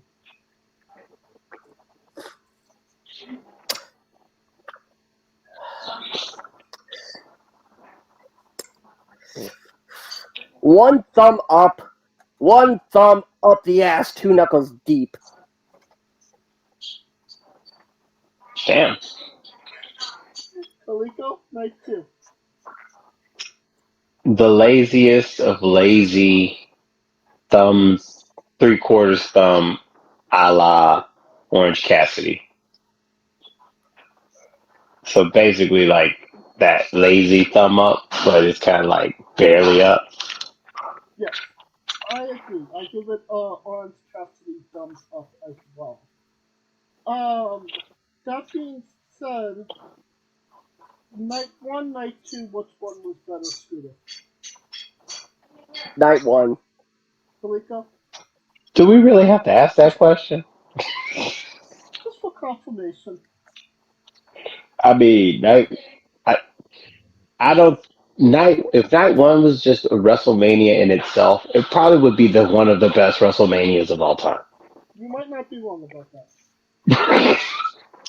Like straight up. And I agree, night one. WrestleMania as a whole, watching John Cena versus Austin Theory to the end with Roman Reigns and Cody Rhodes, night one and night two together. Thumbs up, thumbs down, or thumbs in the middle? Scooter.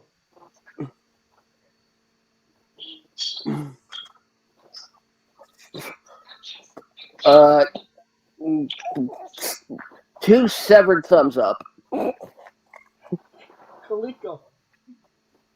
I'm letting you know right now, night one carried the fuck out of night two. So thumbs up. Begrudgingly, yes, I give it a thumbs up as well. Alright, that is our coverage of WrestleMania Night 1 and Night 2. And now, a quick word from TurboTax. Come to TurboTax Safety. and don't do your Safety dance. Safety dance. Safety dance. Everybody look at my pants! Oh god. On the Philly. Now we are wrestling with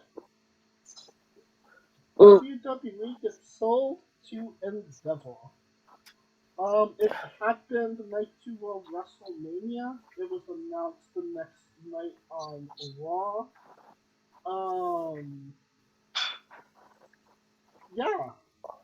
So, I mean, if you want the full details on everything that's gonna happen between the merger between UFC and WWE, you're probably gonna want to go to somebody a little bit more in depth than us. But Scooter, is this a good thing, a bad thing, or a very, very, very, very bad thing?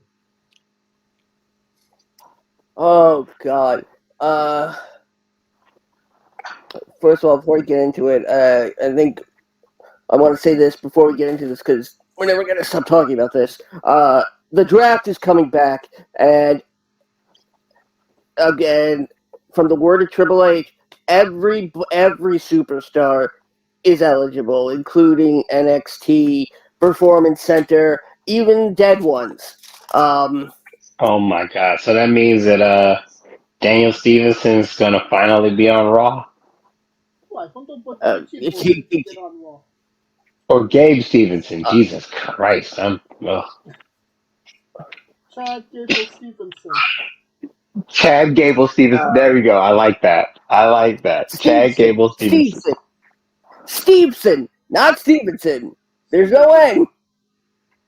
Stevenson. No. I can't wait for his match with El Hijo del Vecchio. I mean, if they draft Stetson Bennett, that would be cool. They already pronounced El Hijo del Vecchio wrong. God bless you. And you saying it worse, it's just, I think we're gonna have to put you down, Jibs. But is this a good thing? God, I have to catch you. All I have to do is just put some anime on the ground. Fuck you. You have fallen into my anime bait trap. I mean, aside from the numerous good luck on your future endeavor jokes, Mm-hmm. and the fact that Vince now looks like a sleazy Italian man. Oh no! He looked like someone said he was Vicente McMahon, and I fucking lost it. Fucking like, lost it. You're They put him on the Tapatio bottle. They put him on the Tapatio bottle and everything. I was boy. I Oh, could forgive it if I he's per- in disguise. I mean, he is looking at I mean, major legal issues. they could, rename him, Ole Jose. I mean, he's going all fucking Ron Mexico Mike Vick vibes right now. It's like, I'm expecting Vince to break out into, oh God, the most interesting man in the world commercials. Oh God, no. I don't always feel Either right, that, but when I do, I pay him. either that, or he's ready to welcome me to Fantasy Island. So does that make Triple H Tonto? Triple H just there so he doesn't get fined. Wait, no, stop. So are you saying what Triple H as Tonto, a Native American sidekick of the Green Hornet? I mean, the guy that says deplane. That's Tattoo. That's There you Tattoo. go. Yeah, Tonto is like a whole different league. It's a Green Hornet. So Triple H is Tattoo. So they're bringing in like Tatiana and the other one. You need to go watch some more Nick at Night. I want to know. I know Nick we're old. Nick at Night doesn't even exist anymore. Yeah, it does. It's its own channel or some shit. Yeah, then it's not Nick at Night then. If it's on Yeah, during the because Nick day. at Night used to be if it's on during the day. No, the black and white 50s shows, the old Dennis the Menace. Green Acres, yeah. That shit I love. I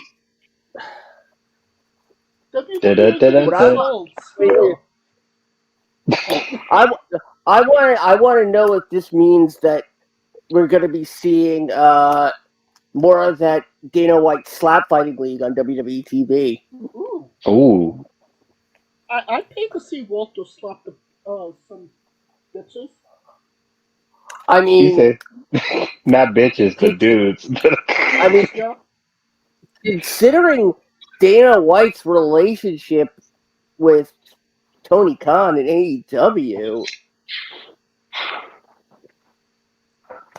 and yeah, in fact, they got Conor McGregor on first. AEW got Conor McGregor? Yeah, it was a one-off appearance, and Dan Lambert had the other UFC guys. Paige Van Zandt and not Tito Ortiz. Who the Junior Dos Santos. I mean, I'm only a fan of Paige Van Zandt, so I can't really speak of her UFC career, or if she even UFCs anymore. No, she's done UFC because she OnlyFans and. I mean, her and her naked yoga. But I can tell you who Junior Del Santino is. So. My God. What you know, John Jones? If you were in the presence of people. Poncho? Who's Poncho? Tonto and Tattoo. Did he team with them? Have you teamed with Tonto and Tattoo? Oh gosh. Send your hate tweets to James J993. I'm glad that you remembered my handle.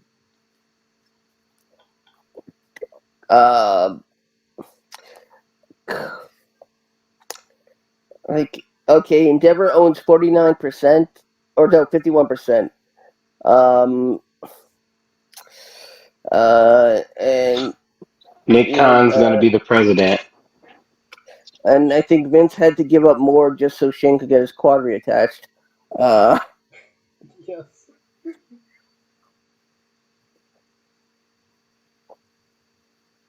The big question is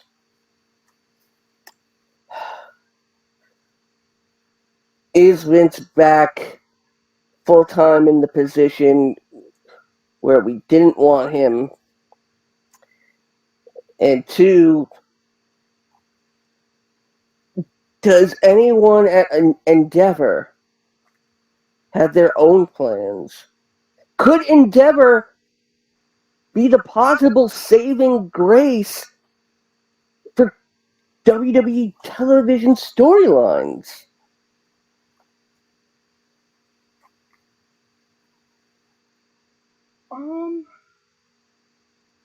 You seem to be a little bit more optimistic than I am. Well, the point is that Vince never wanted to retire. Mm-hmm. Even if it meant, having time off to do things he loves, like secretaries.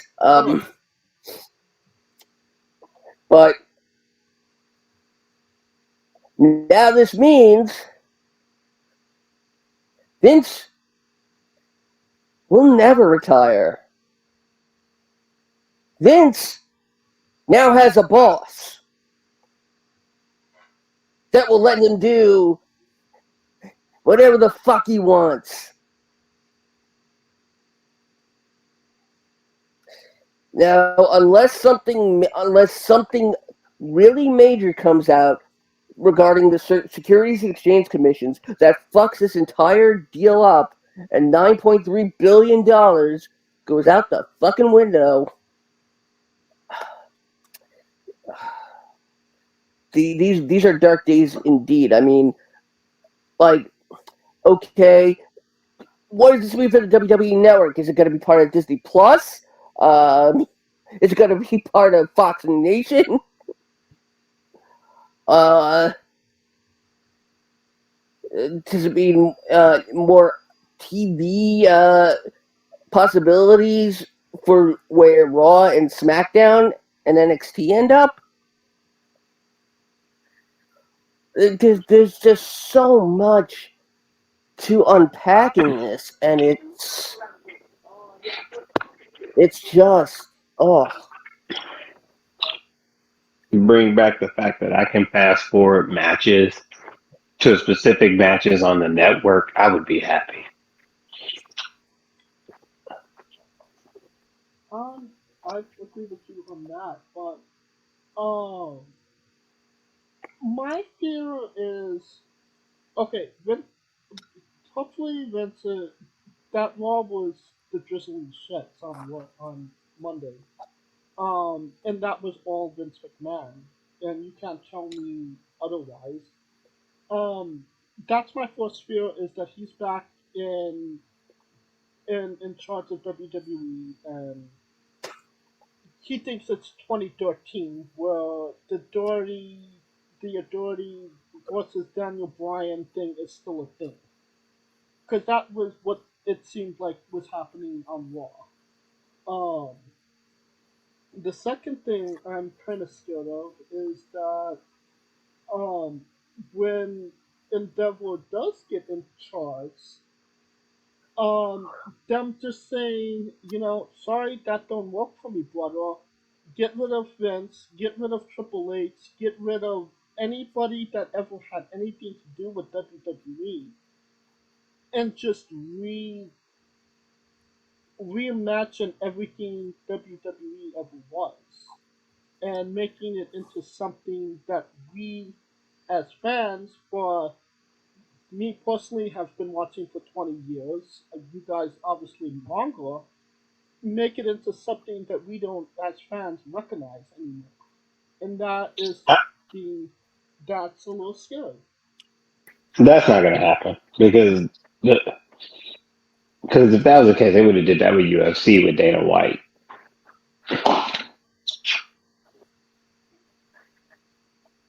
UFC isn't a weekly episodic show.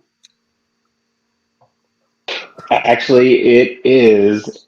It's just under different umbrellas because they actually do. They actually do UFC fight nights on ESPN. They do the slapping show. They do looking for a fight, the contender, all that. Like all of that is under the UFC umbrella. So technically, they are weekly, but their headline fights are monthly. Yeah, only because very rarely can a UFC fighter have more than one fight a month.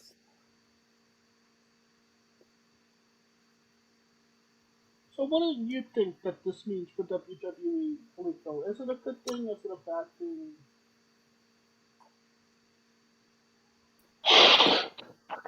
I mean, the good news is Vince isn't in charge? Question mark. But I mean, honestly, nothing is set in stone yet. So until then, you just got to have to wait and see how it's going to look at the new end. I expect a Triple H to get kept because he's the only person that's literally like the buffer between the roster, half that roster quitting and Endeavor getting their money's worth. So do you think So this man is more Triple H is more valuable than Vince McMahon in this deal at this point? fuck yeah. Fuck yeah, because half the people are quitting, and it's up to Triple H to make sure that they don't quit. He's the conduit. Vince is just the figurehead as far as the money. I think Triple H is the guy to try to keep the soldiers in line. So if anything, his position is definitely secure because his position is dealing with talent. UFC is a little bit different because they got teams and they have people that schedule fights, and it's either yes or no you're going to fight. That's not the case with WWE. The case with WWE is trying to coax over a roster that was like, thank God this guy is gone, and now all of a sudden he just pops his ass back up.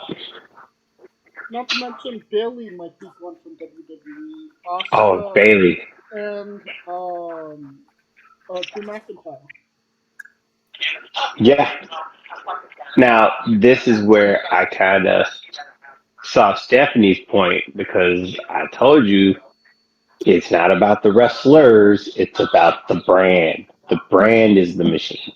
They want WWE to be the name that people come for, and they want the wrestlers to kind of be just synonymous. So kind of like Premier League. So Premier League is the league that everybody knows. No one can name 10 teams in that bitch, but I bet you they know Premier League. I believe one of them is Toronto and the other one is FC. Let's see. Manchester United, Leicester United, Manchester City United, Madrid United, the New York Yankees, the Taiwanese Crickets, the Bengal Bros, the Cincinnati Banger Bros. Yes. That is going to be my fantasy team next year. Cincinnati Baker Bros. Well, you're going to have to go up against my team, the Cleveland Steamers.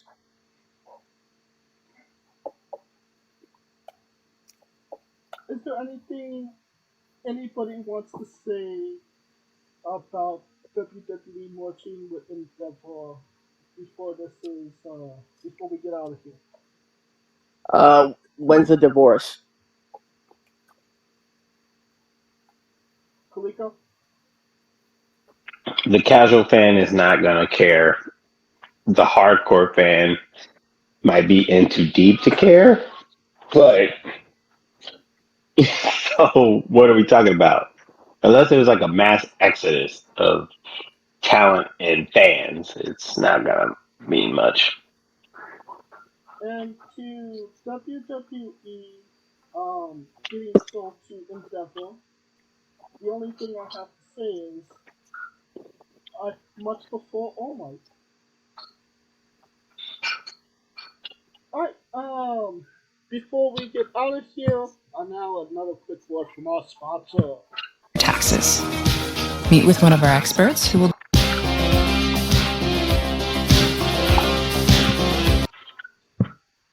Of course, if you like what we're doing, please like, subscribe, comment on YouTube and Castbox.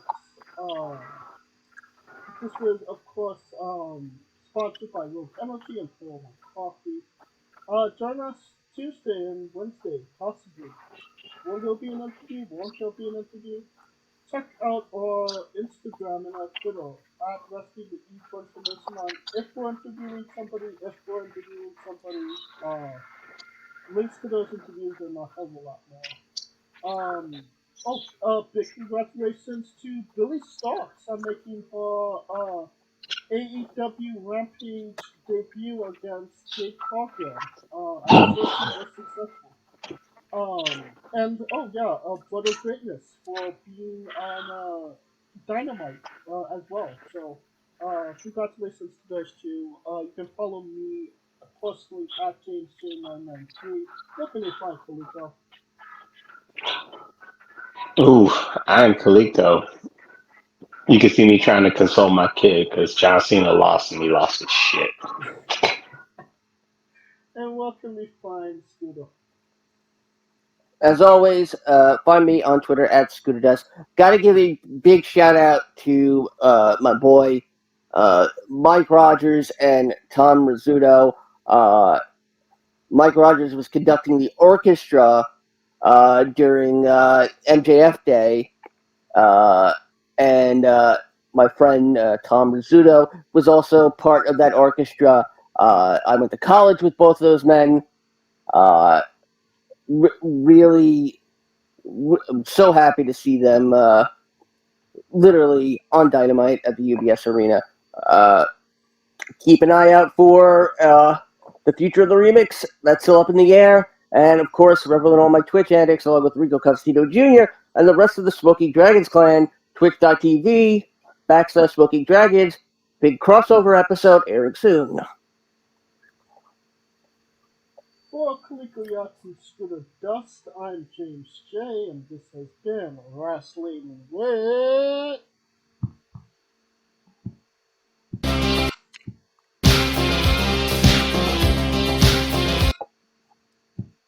Entertainment.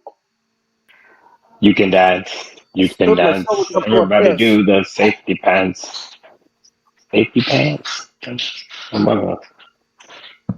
Hey folks, this is the Colossal Mike Law, and you are listening to Wrestling with Entertainment. Enjoy the show, support these guys. We appreciate it very much. We'll see you at ringside.